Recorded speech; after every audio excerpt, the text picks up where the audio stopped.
Hello, everyone, and welcome to this special broadcast. It's a webinar around how to embrace change during a health crisis and beyond, but we've got so many dynamic speakers with us today that this is going to be an open discussion, a dynamic discussion.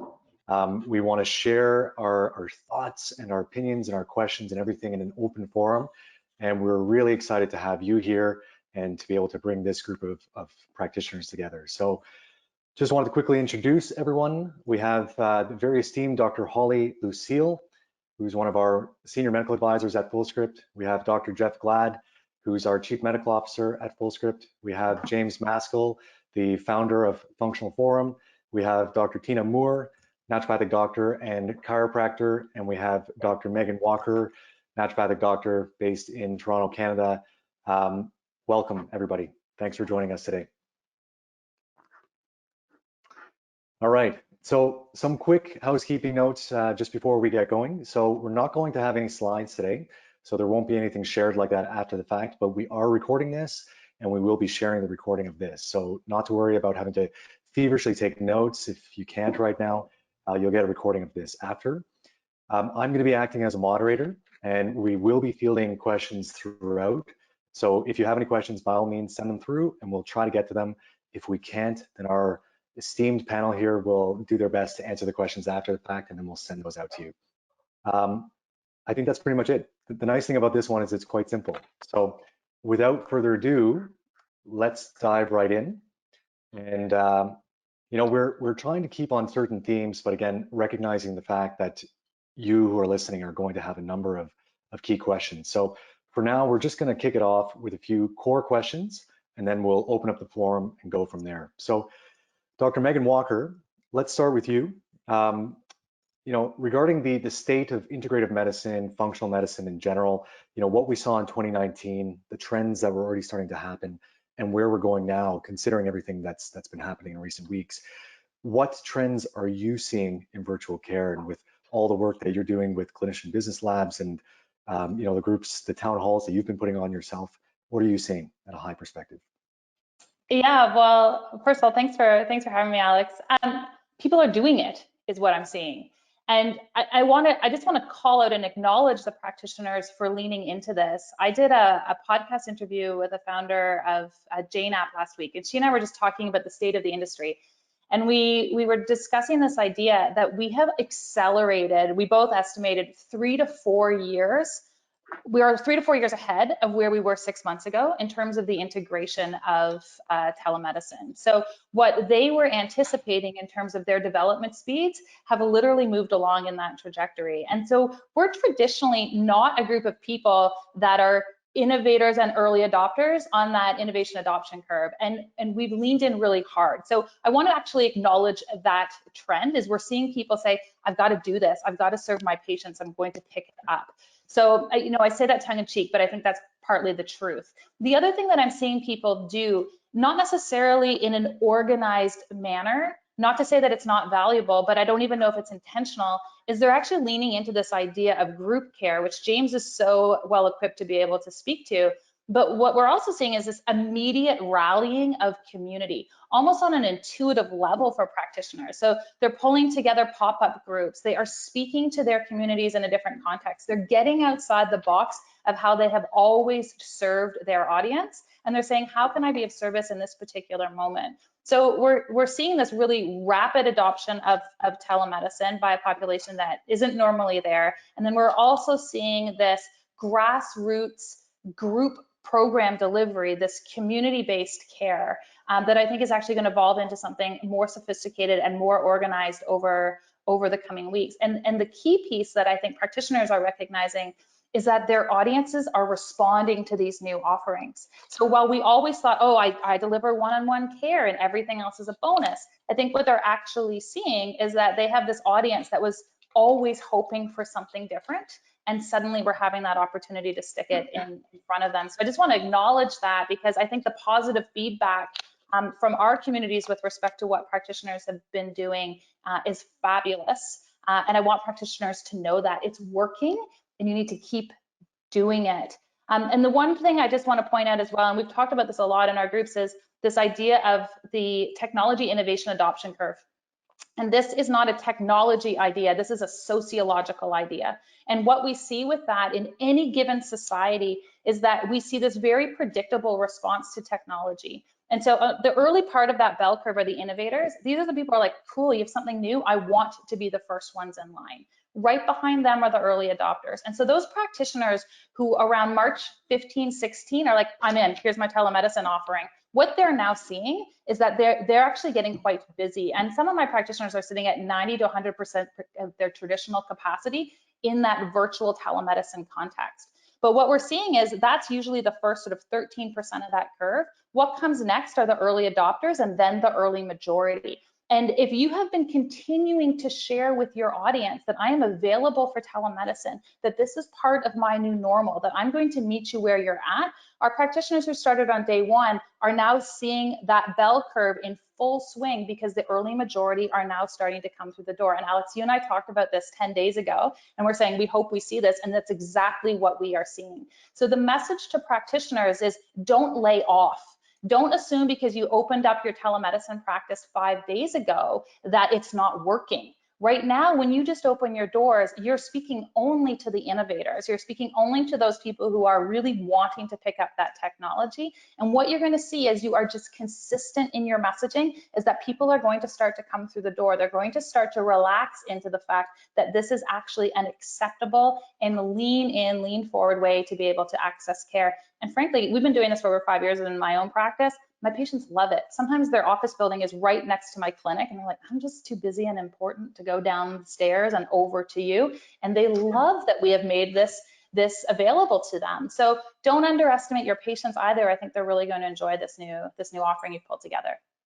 Yeah, such great points, especially regarding the gradual adoption that's going to happen over the next year here that we're seeing. And across the board, we're seeing as well that this is accelerating everything when it comes to virtual care or virtual business in general across the board. So Holly, I think this is a great segue to someone who's got a very broad perspective of the industry and also a very deep perspective, considering you've been in this for 20 years and have worked at all levels when it comes to the regulatory side, to the business side, to the media side. From your perspective, what changes are you seeing right now to make integrative medicine more accessible, especially to those who are not typically the ones that will be accessing this kind of care?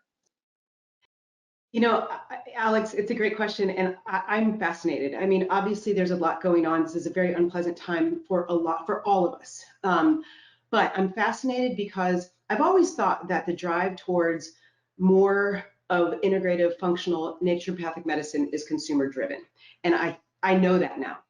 Because just for example, since this crisis has started, I am now working in a clinic, and I basically care for, and the clinic is staffed mostly by MDs, okay? And they work very conventionally with their panel of patients.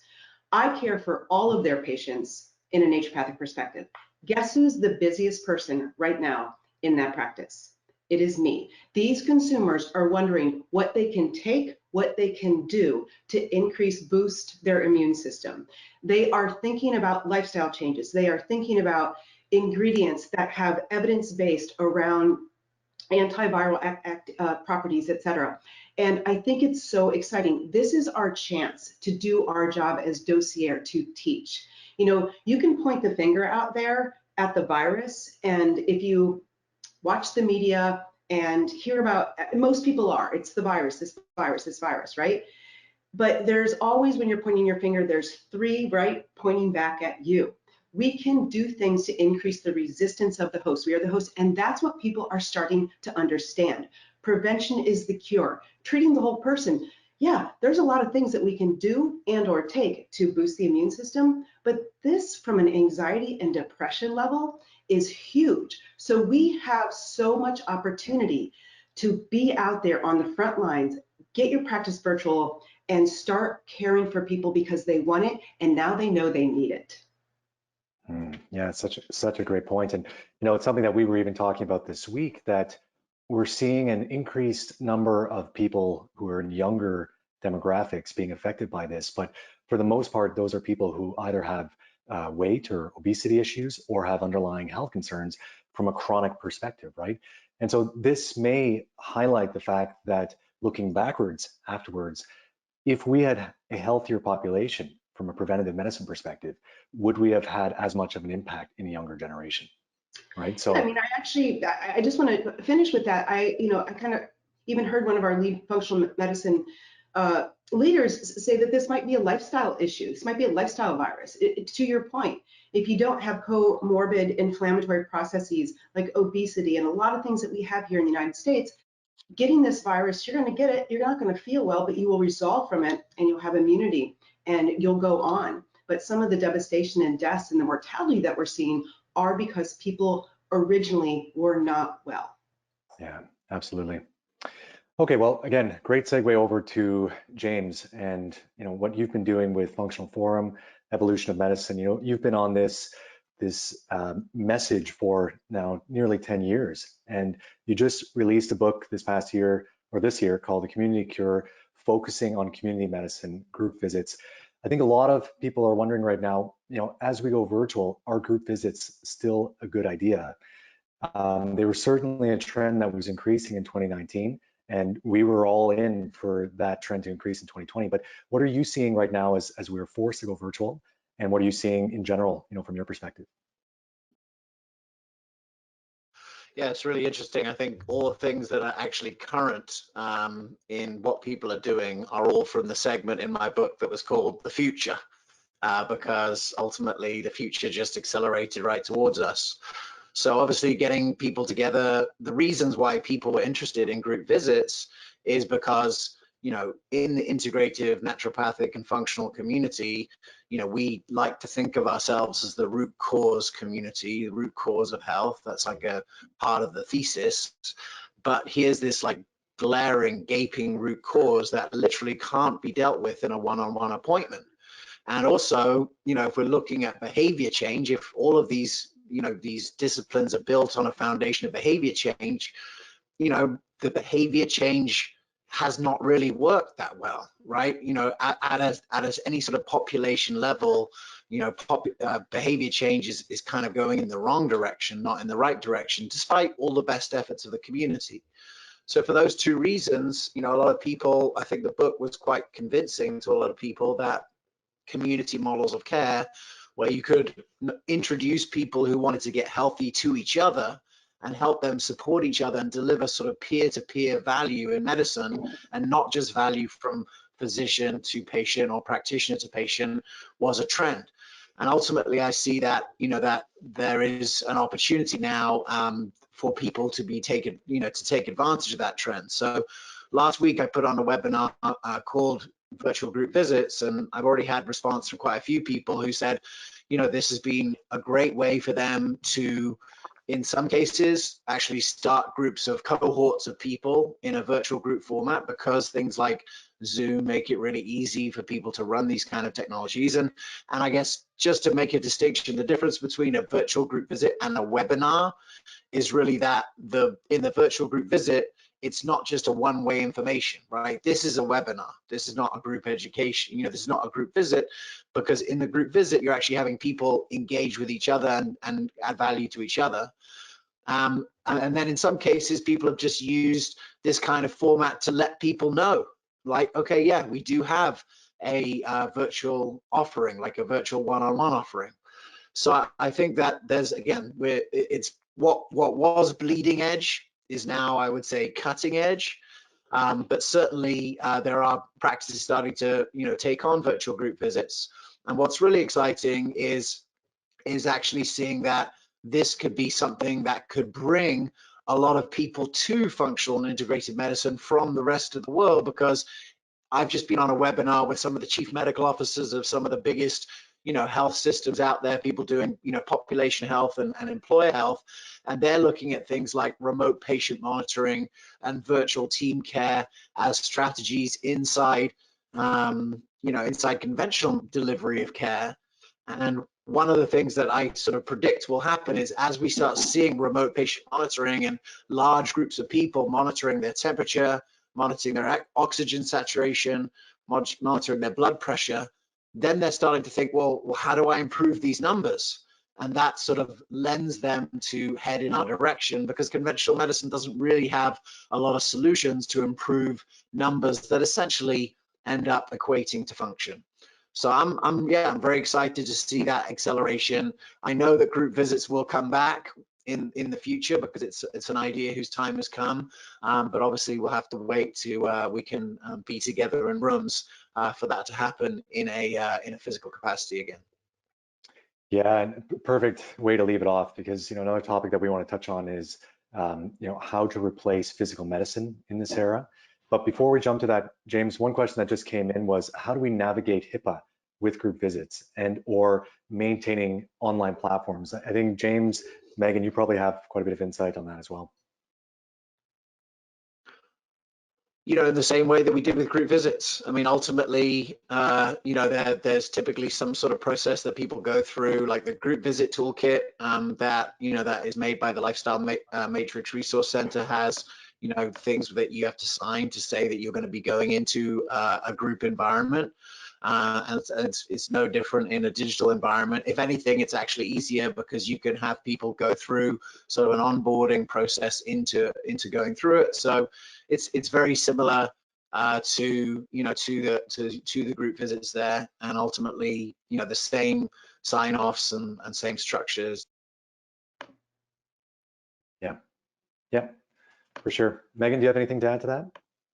No, I agree with James that the technology lends itself really well to that privacy control. There's fantastic electronic health records that are both HIPAA and in Canada PIPEDA compliant in terms of those privacy pieces that are built and designed to facilitate virtual group visits. And regulators have provided clarity around this piece, and it's the same notion of informed consent, just like you would have had in your one-on-one visits. And we can speak to and continue to speak to countless models where this is actually working very effectively and very well and is compliant with regulatory bodies. So it's definitely workable. I don't want anyone to go, oh yeah, but we can't do it because we're in Ontario or in California or wherever you happen to be. There's lots of precedent for making this work. Yeah, perfect. Okay, let's talk a little bit about physical medicine. And Dr. Tyna Moore, you've got a unique perspective as both an ND and a DC. I should have mentioned as I was introducing you as well that your career has transitioned now to coaching practitioners to transition to this kind of virtual practice anyways. So the timing couldn't be more perfect for you in serving these practitioners. But from what you're seeing, both with your users and again, broadly across the industry right now, what are people doing in order to transition from having a primarily phys med based practice into now virtual practice? Yeah, that's a good question. I coach a lot of doctors who are procedural based, heavily procedural based. And so initially a few of them were panicking. If they're naturopathic physicians, they have a really strong naturopathic medicine background or functional medicine background, and they're just simply having to pivot back into doing more generalized care and embracing telemedicine, like Meghan said. So it's really not a huge transition for them. They may not want to. They may really enjoy the procedures the most, but beggars can't be choosers, and we need to do what we can do to help our patients right now. And patients, like Holly said, lifestyle virus, right? So there's so much that can be done to help this patient base optimize their wellness, keep themselves calm and healthy and happy. Really, patient retention is the name of the game. So letting your patients know you're there for them is numero uno, and probably the most important thing, because they're unable. I'm getting messages from all over the world on Instagram, and people are unable to get a hold of their doctor to even ask simple questions. So having telemedicine be an option is just in and of itself a gift to your patients that you need to embrace.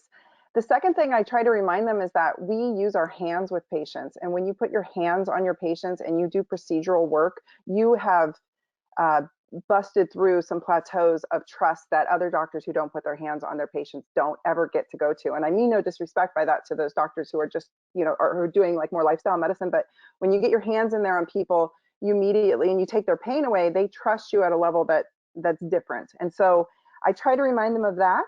And specifically for the chiropractors, acupuncturists, we had a strong background in nutrition in chiropractic college. We not to the level of naturopathic college by any means, but really there's a lot of lifestyle medicine that you can help your patients with right now, and that you probably should be helping your patients with. So that's the conversation I've been having with my chiropractic colleagues, is dig deep. And many of them actually wanted to do functional medicine and never got the chance to. They just have been doing adjustments.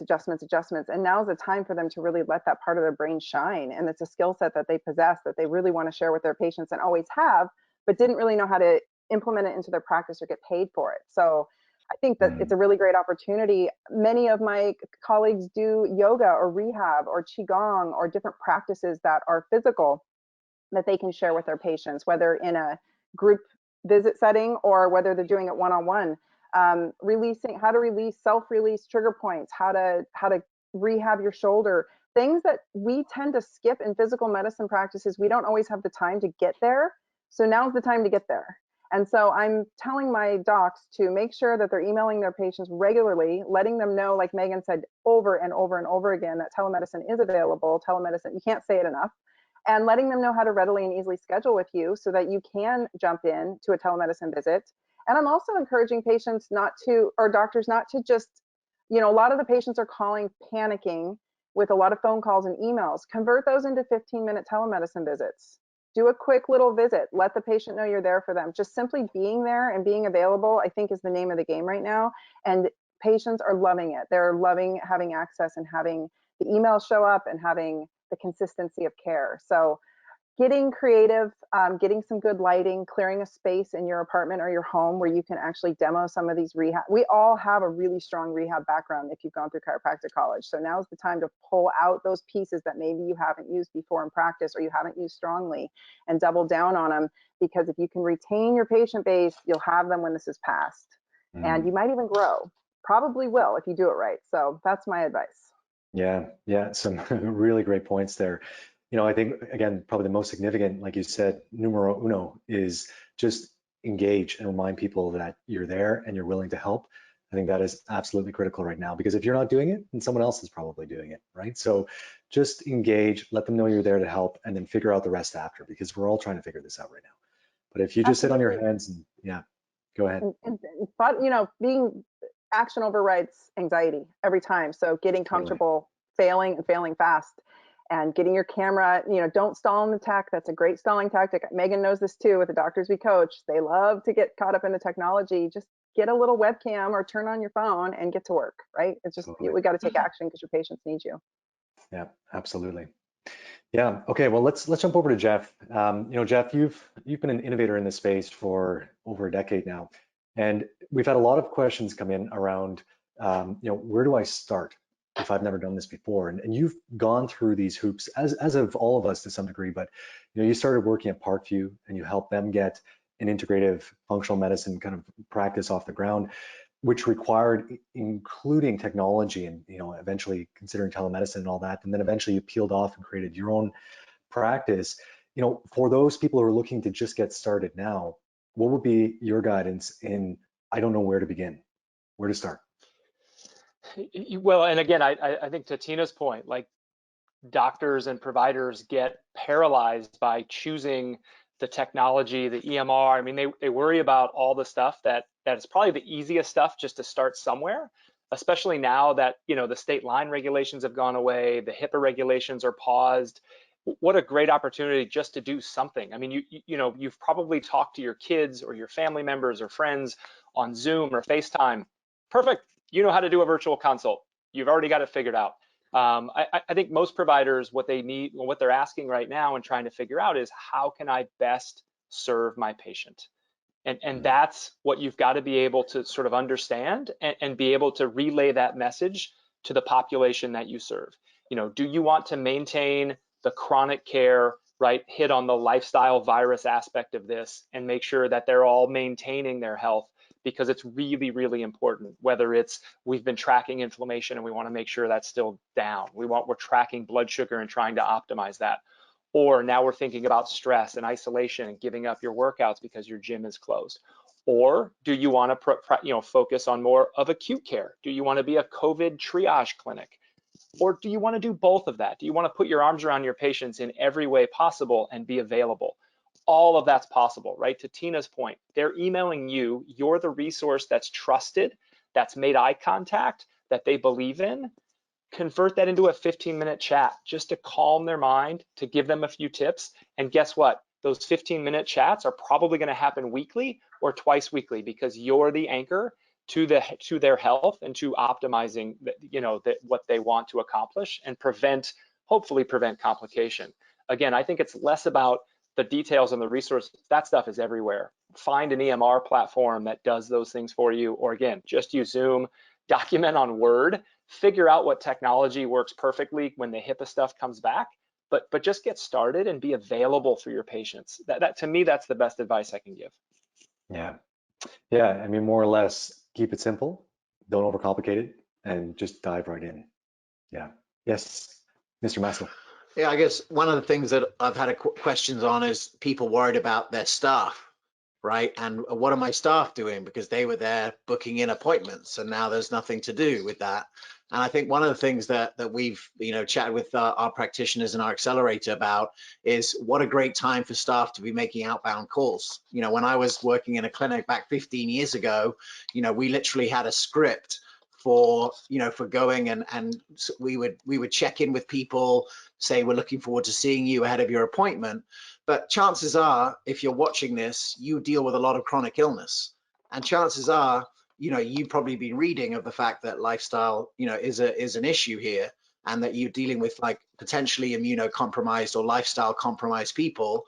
So to reach out with generosity on behalf of the clinic to say, hey, when you were last in, we saw that you were dealing with this, going to the patient files, those people could be making outbound calls. You either have to like let go of them because this is overhead that may, take you under, or have them working on your behalf. So I think there's a real opportunity to engage your team to be able to make outbound calls, because ultimately maybe people aren't checking their email as well, but getting a personal call from your clinic, from someone, the front desk, is a way that, these people that could be seen as a cost are now driving revenue for your practice.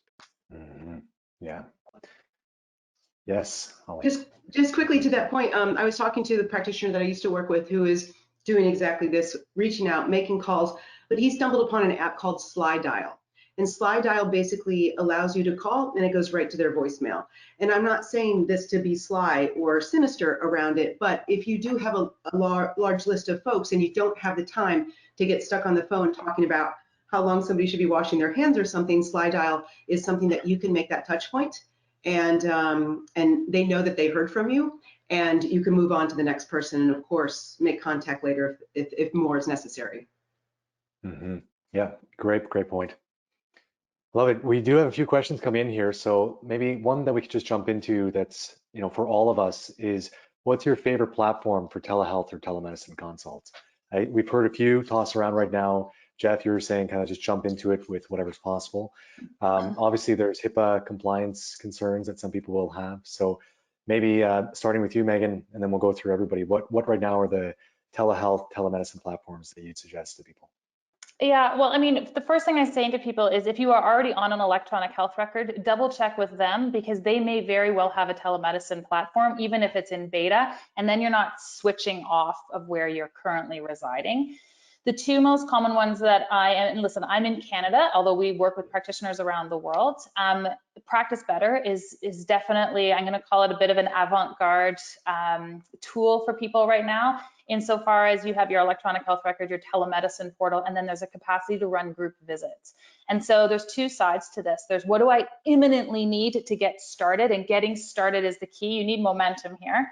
But also you've got this medium-term consideration, which is, and I'm just going to tell everyone now, guys, you are going to have a telemedicine portion of your business moving forward, period. So there's the, how do I get started today? But then there is, okay, looking forward, how can I be strategic about this? So Practice Better is great. I know we have a lot of practitioners using Jane app, and Jane just launched a telemedicine portal, and they're expanding that daily. And then the other one that we're talking to practitioners about is one called Doxy.me, and they have a free offering, HIPAA compliant, PAPITA compliant. Jane and Practice Better are also compliant to both HIPAA and PAPITA. And just to reference Canadian practitioners for one moment, although there has been a relaxation in the States with respect to HIPAA compliance and a capacity to treat across state lines, that actually has not happened in Canada. So please be mindful of the fact that no, you cannot suddenly practice outside of your provincial jurisdiction. And secondary to that, there has not been any relaxation for the NDs in the crowd with respect to HIPAA or PAPITA compliance for their platforms, while there has been for MDs. So I just want to make that distinction out there, so you're not sitting there going, oh, I heard I could do this. NDs in Canada are still being held to the PAPITA standard. And so your really quick launch on that would probably be doxy.me. They have a free version that you can get started with. Yeah, perfect. Tina, your perspective? Yeah, I don't have a favorite platform, but what I would suggest highly is that stop looking for free, because sometimes the free programs are a little glitchy. And right now I've tried them, and when everything shuts down in the middle of a visit, it's costing you money. So if a program's $45 or $25 or even $200 and it works fluidly and seamlessly for your style of practice, invest in yourself and invest in your practice, because that's a lot of money. I mean, that's a very little amount of money to potentially lose a lot of money. So I would say just figure out what works best for you. And each practitioner has a brand, right? We have a style. So find one that fits your style and your patient style and pay for it. Mm-hmm. Yeah, great points. I mean, I agree with Megan on the fact that Doxy is a good way to just jump into it.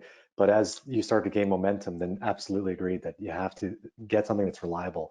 And if everybody's jumping on the free platform or on Google Hangouts or something like that right now, they're all crashing because there's so much volume. So, can I throw one thing in there too, Alex? Is have this little tool kicking around, because even on some of the best platforms, things are dropping right now. No one anticipated this level of traffic on the interweb right now. And so all of these platforms are scrambling in order to maximize and facilitate that capacity. But I mean, we've been doing telemedicine for 5 years in my practice, and there are days where patients can't get on, or their internet connection is compromised, and the ability to just plug in and call them, and the patients know that part of the procedure is, if we don't connect within that first 4 minutes virtually, I will always call you. Communicating and having that backup ready is also really important. yeah, definitely. Jeff? Yeah, that's a super point. And you should practice on the platform you're going to choose with your family or friends so that you can get used to it, right? So on Zoom, I would say 1 out of 5 visits, the audio doesn't work, usually on the patient side. And so you got to be able to use chat pretty quickly and say, can you hear me? And half the time they can and half the time they can't. Send me your phone number. I want to keep the video up, because I think, and the Doxy free version doesn't allow you to share your screen. I'm a huge fan of screen share when you're going through data. Again, that's sort of next level as you start somewhere, but then as you kind of walk through patients and doing visits, I love having my screen available for images and illustration and teaching points and their labs. So, again, at the 1 out of 5 visits, I'm on the phone with audio, but we're on video so I can share my screen. So be nimble, right, as you do this too, but practice with a couple non-patients first, so you kind of get some of these glitches that are happening. Yeah. Holly? Yeah, and just in this relaxed time, what's been working for me, and I think it's really important for patients, is see what they're most comfortable with. While you're just getting started, Facebook Messenger has a video capacity. FaceTime, people are like, yep, I FaceTime with my kids before, that'll be fine. It kind of relieves their anxiety about not only what's going on with them, perhaps, and what's going on in the world, but now they have to learn a new technology in order to connect with you. So sometimes I just ask, what would you be most comfortable with? I'm like, oh yeah, I've used Zoom in my last job. Zoom will be fine. So I kind of leave it up to them in these relaxed times. So once again, just getting started and dealing with this crisis now. Yeah, and just again, heed what Megan was saying, that depending on your jurisdiction, you just have to be careful what you can and can't do. But yeah, absolutely. That's a really great point as well. If you can set up multiple options and then cater that to the patient, that can reduce the friction as well with patients getting used to this. Alex, Yeah. can I throw one more thing about in? that contact. Yeah. Go ahead, Megan. Yeah, I was just going to say, most of these platforms too, if you go to their YouTube channel, they will have a patient interface video, meaning they have a video of what the experience is going to look like for a patient and instructs the patients on how to use these platforms. And we would always send these out to our patients beforehand. We would let them know that it's coming, because I think at the end of the day, we're worried and we have our own anxiety about starting something new. But I also want you to be really obsessed with the user experience for your patients. So they too are experiencing the anxiety of the world right now. They want to seamlessly be able to access you. And if they have this additional anxiety of like, I don't know how to do this telemedicine thing, and this is just not going to work, they're going to be quick to give up right now. So all the touch points that you can provide that ease their access and any barrier to entry to this new technology will accelerate their adoption for you as well. Definitely. And just to piggyback off what James said, what a great utilization of your staff, right? Have your staff do a 2-minute video conference to get the patients really comfortable with it and put them to use, because again, a really good visit is going to be worth 2 minutes of your staff time, 5 minutes of your staff's time to make sure that everybody's comfortable. Yeah, go ahead, James.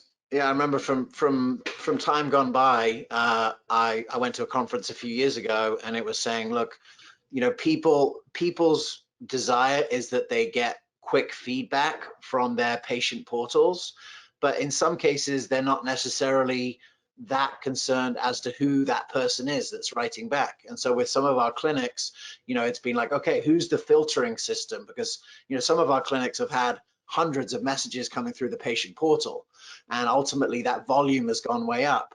And so being able to use your staff in a way to filter through those, because, you know, some of the questions are unbelievably simple and don't require doctor's time. So, you know, I think that, you know, making use of the team that you have as possible to, you know, to filter.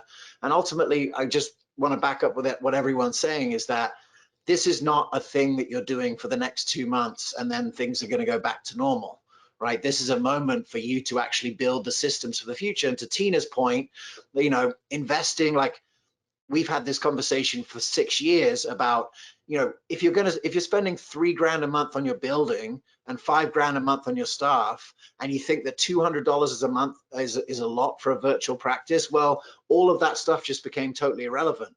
And if 50% of your clinic in the future is on telemedicine, the numbers that we're talking about investing in for high quality technology that works at this point is the best investment that you can make. You know, because a good percentage of your revenue in the future is going to be in a digital environment.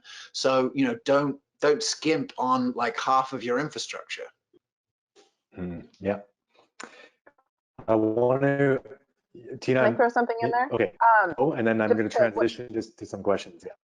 Oh, sorry. Just to what James said, like aesthetic matters. You know, if your patients have, I run my practice like Nordstrom, so that's what they expect. So definitely invest in that. And then just a really simple thing, you can order like a screen room divider from Amazon that you can put behind you so it doesn't look like this in your background, and you can have a nice aesthetic background for your patients to see you through too. If you're not set up in like, you know, if you're setting up in like the man cave of your house to run your practice right now. Yeah, I think Holly's winning right now. Yeah. Megan's pretty good too. Yeah. Okay, I wanted to jump to a question that is quite relevant to this as well, and I'd love to hear your perspectives on it. So coming from Kirsten, do you recommend offering patients the initial session with telehealth for free to get them used to it? We rolled out telehealth early and we have not had many patients try it yet. Any feedback on that? Getting a lot of shaking heads. You're getting a lot of feedback. Yeah, look, I would say, you know, that if you're going to do something for free, do something that's scalable. So like we spoke about the other day on that group health visit, is like doing an education program for all of your patients where you say, hey, I know you're concerned about immunity. I'm going to put on a session on immunity where hundreds of people can log in, and then you can say, here's my availability. That way you're sort of taking the best advantage of delivering value for free in a scaled situation, and not delivering value for free, because, you know, ultimately, you know, you could end up doing a lot of free consults and you could end up you know, bankrupting yourself in that kind of situation. So I think there is definitely my advice is to add value for free, but don't add value for free one-on-one in something that should be paid. Agreed. Yeah.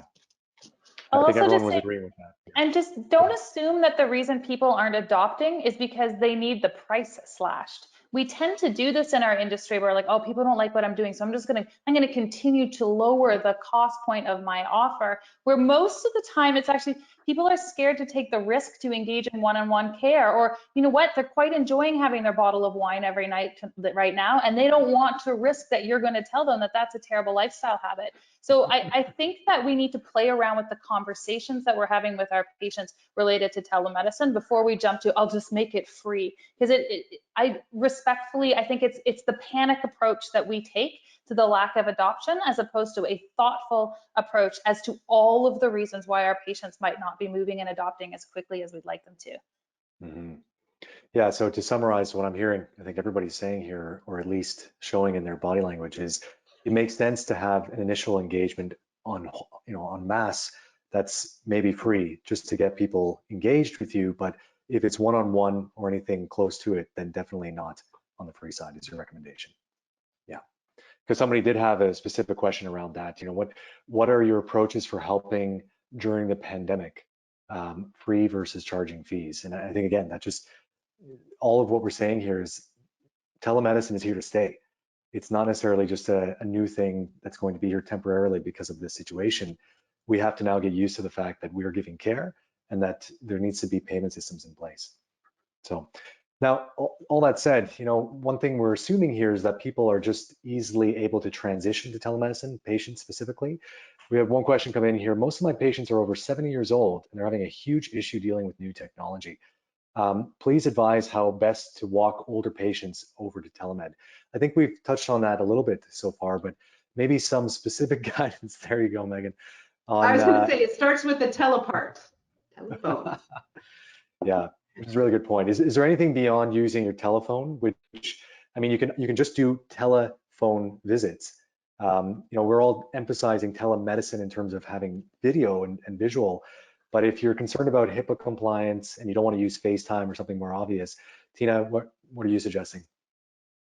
Well, just getting them on the phone, just talking to them on the phone, and then, or having your staff, utilizing your staff, like James said, and sometimes just getting the staff member to call the patient before the visit, before each one. So they're lined up in your lobby, the staff member's on the phone, making sure everything's happening in real time, walking them through it, just like when you call IT to get your computer fixed. And then they're on and they're ready, and they know that they can get help if they need it, and that's the phone line. So, you've got separate phone lines, however you set it up, but just having your staff, or like Meghan said, some of these services offer preview videos, making sure that they've watched it, making sure that there was a conversation that walked them through it, really eases the anxiety for people. Mm-hmm. Yeah, absolutely. Similarly, for people who are just getting into this and, they're typically required to do a physical exam as part of an initial intake, what guidance would you give to people who are listening on how to step aside from that if that's typically required? Maybe Holly, any suggestions? Sorry, Jeff, we'll come back. It's okay. Go ahead, Jeff, you want to take it? I mean, go ahead. Yeah, I mean, I think while required is, a relative term at this point. I mean, so I'm not sure how necessary that is. So few of our visits, especially even the initial evaluations, have ever necessitated a physical exam. I think it's just about being upfront and honest with the patients and having your staff represent you in your practice and make sure they let them know, like, there's just not going to be a physical exam because in this day and age, we can't bring you into the office. And so, obviously, if you're picking up on something in that televisit that necessitates a physical exam, you've got to figure out a way to do that, offer it, send them somewhere to be able to have that done. But again, like, what we're hearing is, and this is natural, but the barriers aren't real barriers. Let's think more about how do we bridge those, how do we jump over those, because now's the time to be offering this for your patients and connecting with them in a different way. And I think that is taken care of too with all of the consent forms when it comes to telehealth. Each down here in the United States, each state that's licensed as far as naturopathic doctors will have, I help write the California consent form for telehealth, and it basically allows folks to understand that they are in a telehealth situation, that they're not going to be having a physical exam, and they sign that and get it back to you. So that's just one safe keep there. Mm-hmm. Yeah. Alex, I'll just throw one strategy on as well. I mean, and first and foremost, I just want to say, certainly in Ontario, which I'm going to say is one of the most stringently regulated jurisdictions in North America, if we determine as the clinician that this patient needs to be referred, or we cannot treat them within our current capacity, meaning it's telemedicine and they need to have something examined, we are required to refer them. So those pieces stand regardless of COVID right now. If you determine that that patient needs to be seen or evaluated, the onus is on you to ensure that happens. One of the things that we did, again, looking forward into that forward trajectory, is we actually had partner clinics in various areas within the province. And so we had a broad telemedicine practice, And part of the informed consent with our patients was, if we determined that a physical exam was warranted, here are some of the 10 other clinics we have partnered with, and their practitioners will see you for a specific type of appointment so that there can be that follow-up. So you can get really creative in the provisions that you have in place, but you're going to want to do that relative to your jurisdictional requirements, and you are going to want to have a look at that. So regardless of the times, you're still going to be held to account to ensure above all else that patient safety was adhered to. Mm-hmm. So adding on to that, what about lab work, blood work, having blood draws taken? What are some things you're seeing right now? What are some thoughts? Jeff, maybe? Yeah, as you know, Alex, we've talked about this for the last couple of weeks, but I have, that's been the biggest, challenge for me as a busy practitioner who's had my practice for 10 years. Yes, patients are going to rely on us for the immune support and the current state sort of acute stuff, but what about monitoring some of these chronic concerns? They should be concerned about going to the hospital to get labs done. They should be concerned about going to any lab. So we've worked with a couple different options. There are at-home blood spot tests through ZRT labs. That's an option for patients, right? You can have those sent to the patient. Patient does them at home, never leaves the home, sends them in. Are they as valid? It's data and it's helpful, and it is validated data. So at least you have something to track. You can measure inflammation. You can measure thyroid panel. We're bringing a phlebotomist into our office now, masked, gowned, one patient at a time, for patients that, we do believe that tracking some of the data for these patients is essential for maintaining and optimizing their health. So again, you've got to be pretty nimble there. Certainly some of the specialty labs don't require blood draws, and those can be at-home kits. Plenty of lab options to have those drop shipped either directly from the lab or any of the clearing houses that work with multiple different labs. Yeah. And there's Holly? mobile phlebotomy as well. I work with an independent mobile phlebotomist who is wonderful, and she's wonderful with my patients. And there's larger corporations too, but mobile phlebotomy, contract with them, get to know them, develop a relationship, make sure that they are an extension of your practice, so you vet them. That has been wonderful. Yeah, fantastic. Okay, let's jump to pricing, and there's a lot of questions coming in around would you price telemedicine the same as you would in person, and what kind of structure overall, relative to initial, to follow-ups, to phone consults, all of that. So we've had a number of questions like that come in. Holly, you want to start? So Tina and Megan, you did not ask me to do this, but I'm going to do it because I think it's valuable. If you call me for help, I'm going to give you a big fat cheerleading call. Okay, that's what it's going to look like. But for these questions, in my opinion, because I saw the questions coming in and they're very specific about pricing, it all depends. But when you talk about investment, we were talking about investment in a non-glitchy EMR, invest in one of these brilliant coaches. That is an investment. Megan, Tina, this is what they do. They help you be better. And right now, the time is, it couldn't be better. These people will understand you. They'll take your time. They'll take the time to get to know you. And then those specific questions, because it all depends. What's your experience like? How long have you been out of, where do you, what's the price point of where you live?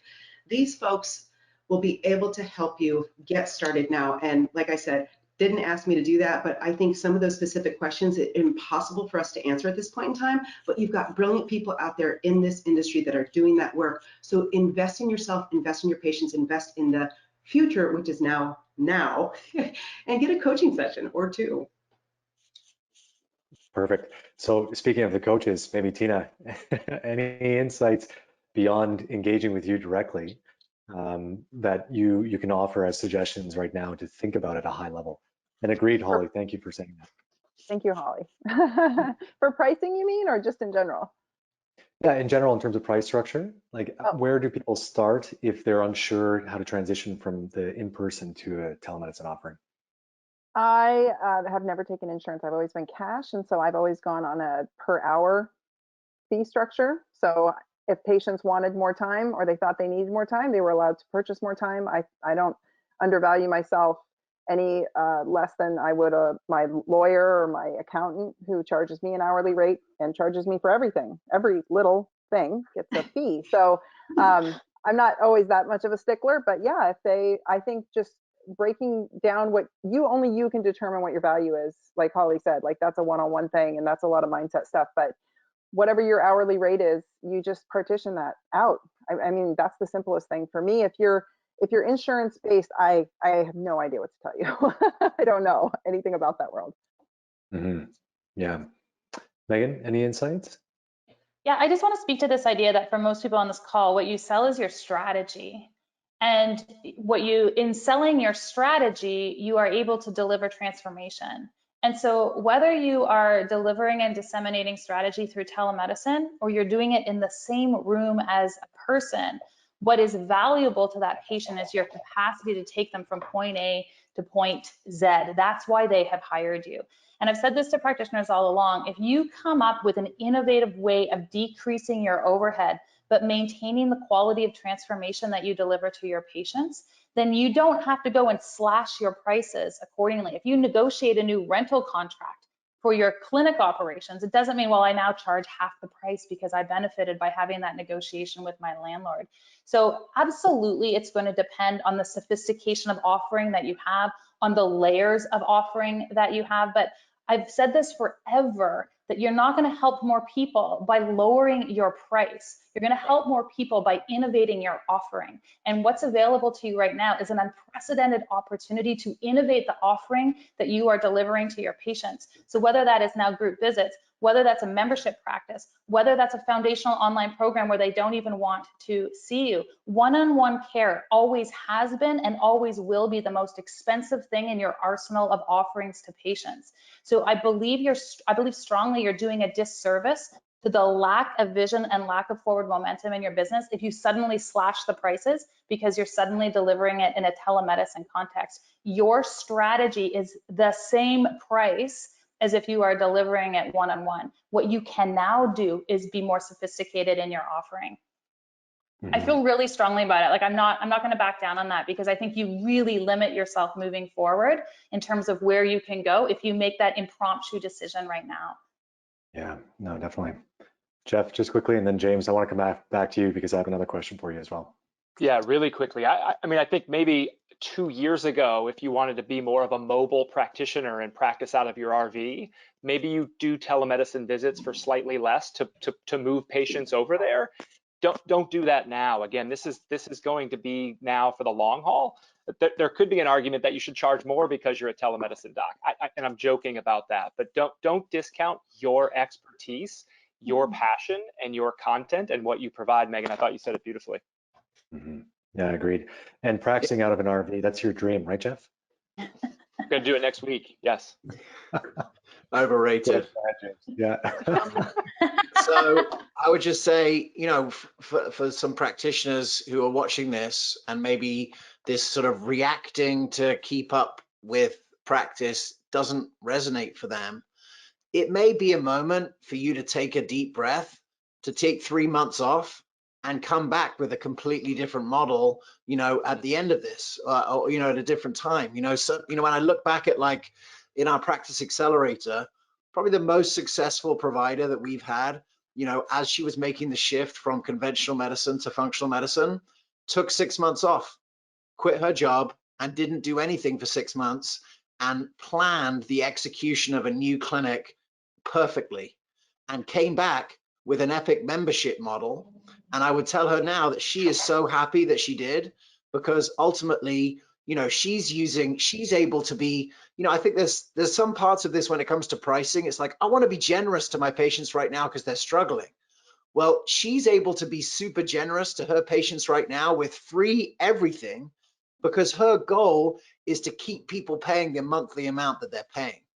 And, you know, we made 4 years ago a course called the Membership Practice Builder with pricing and organizing a shift to a membership practice, because ultimately, you know, if you're talking about like creating a practice that retains value in the medium term, you know, the value of a practice and the value of any business is based on predictable future cash flows.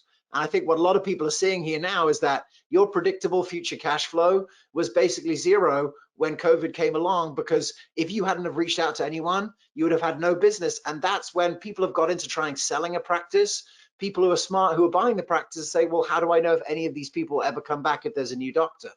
And so, you know, for some of us who have been forced into sitting at home and hanging out and doing something differently, is this a moment for you to actually start to think, what do I want my practice to be like in the future? Because those practitioners that have a membership right now and are not getting paid for their time are, one, laughing all the way to the bank that their income is not going down, but two, able to spend as much time as they can being generous with doing free consults that really speaks to their heart as a provider, because they know their time is being traded for money.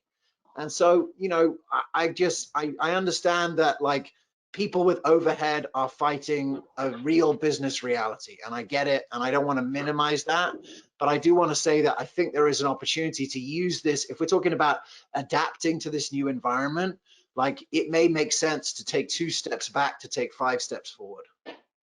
Yeah, I am so glad you mentioned that, James. You know, even on a personal note, my wife, who's an ND, is in this kind of a boat right now where all practitioners are being bombarded with feedback and with guidance and suggestions. And I think a lot of them are feeling like they're at a crossroads and there's a million different directions they can go. And just like we would advise our patients who are feeling like that about their health, the best thing to do is take a breath, slow down. You don't have to act right away. Some people will act right away, and that's fine. That's good for them. But trust who you are, trust what you offer, and just take a breath before you jump straight into something if you're not totally sure.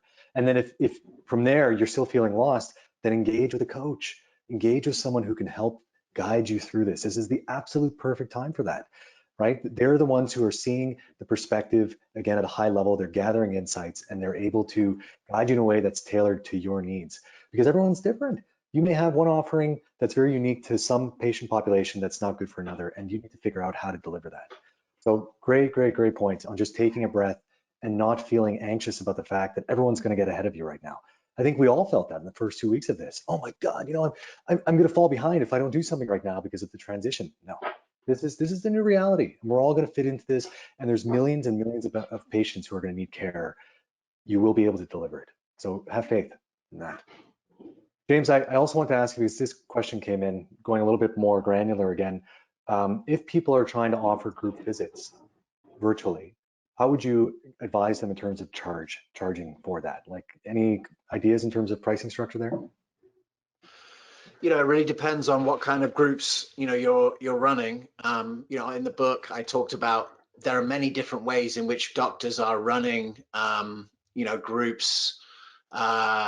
Some of them are running them, you know, if you're dealing with an empowered population versus a disempowered population. Like, some people I've seen are creating like 8-week programs that, you know, have a certain price per, you know, per the whole program and do it. But some people have been using groups in clinic for a while to either, you know, sort of overcome the super inefficient parts of care delivery. So like the intaking, where you have a group of people sort of coming into functional medicine together, and instead of doing a 90-minute visit to do the deep intake, doing that in a group. And so, like, I think there's a lot of potential for, like, you know, a very low barrier to entry for the clinic now, with you know, sort of, you know, I guess you have to think about what are the number of people that you want. I would say that, you know, Shilpa Saxena would always say the optimum number for a group visit is 16. That was just her experience, and that was in person. I think maybe that could be a little bit lower in a virtual experience, because it's not as easy to maintain, you know, to see everyone's behavior. Like, if you start getting 16 people on a Zoom and you see everyone's thing, it's not easy to have those subtle cues of emotional intelligence by seeing where people are with their body language, because you're in a sort of a 2D environment. But I would say, you know, I've seen practitioners that are doing, you know, that are doing like series. So, okay, this is going to be like an 8-week series for a couple $100, where you're going to go through, you know, building your immunity, you know, as a part of a group. But I think, you know, ultimately what you want to do is start to price things based on things like the assets that it's actually going to use, like who's going to be doing the sessions, how much time is it going to take, you know, what is their hourly rate, how many people can be in the group, and sort of work backwards from there, rather than sort of arbitrarily coming up with the price. Yeah, very good feedback. Okay. I'm cognizant of the time right now, and I would love to keep going for another hour, but I think what's probably best is that we start to wrap it up, and then we can answer some more questions offline for people. So maybe as a parting question for everybody, kind of in contrast to what I just said in terms of taking a breath, if there is one thing that you were to do right now, one suggestion that you would have for people, and they only could choose one thing, what would that be? And we'll maybe just go around the group again to see what everyone is. So starting with Tina.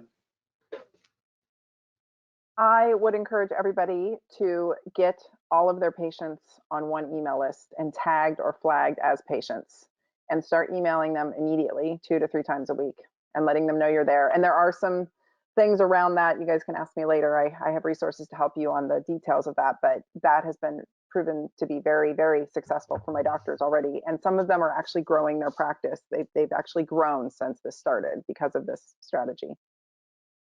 Beautiful. Meghan? And the rule of this game, by the way, is you can't say what the last person said. I'm going to jump off of what Tina said. So once you've done that, and this was a suggestion that came up in one of the town hall conversations we were having last week, but send your patients an email, and all you're going to put as your subject line is hey, and in the body of your email, you're going to say, hi, name, how can I help you right now? And then you're going to sign off, and you're not going to talk about telemedicine, and you're not going to put any more sentences in, and you're not going to overcomplicate it, but you're going to leave it as an open-ended question that they can reply back to. We did that last week to our list and have had thousands of replies. It's going to give you a really great understanding of the temperature of your audience right now. Yeah, great point. So easy to implement as well, which is really nice. All right, James? I'm going to go slightly different track. You know, I think that there's a lot of information coming out in the world that's very like this is what everyone should be doing. And I think that there's maybe an opportunity to lead a conversation about what's happening locally in your area. And so I'm going to say, you know, what a nice opportunity to kind of reach out to other providers in your area, other people that, you know, that you haven't connected with, to just maybe get on a WhatsApp group together. You know, we've been in the business of building communities of practitioners for 6 years. And I think that, you know, finding ways to be able to engage with other practitioners and to find ways maybe to put on, you know, events for the local population that talk about local strategies, like what's going on in the different hospitals locally and so forth, you know, to kind of create some community coherence, I think is something that I would look to. Yeah, and I mean, I think just to add to that, James, it would be maybe opportune if you don't have such a group, or it's not so easy for you to create one, to just join your local functional forum and be able to piggyback on what's already been built. Absolutely. That way. And watch this space for some new stuff coming in that direction. Yeah, absolutely. Holly, what's your one suggestion?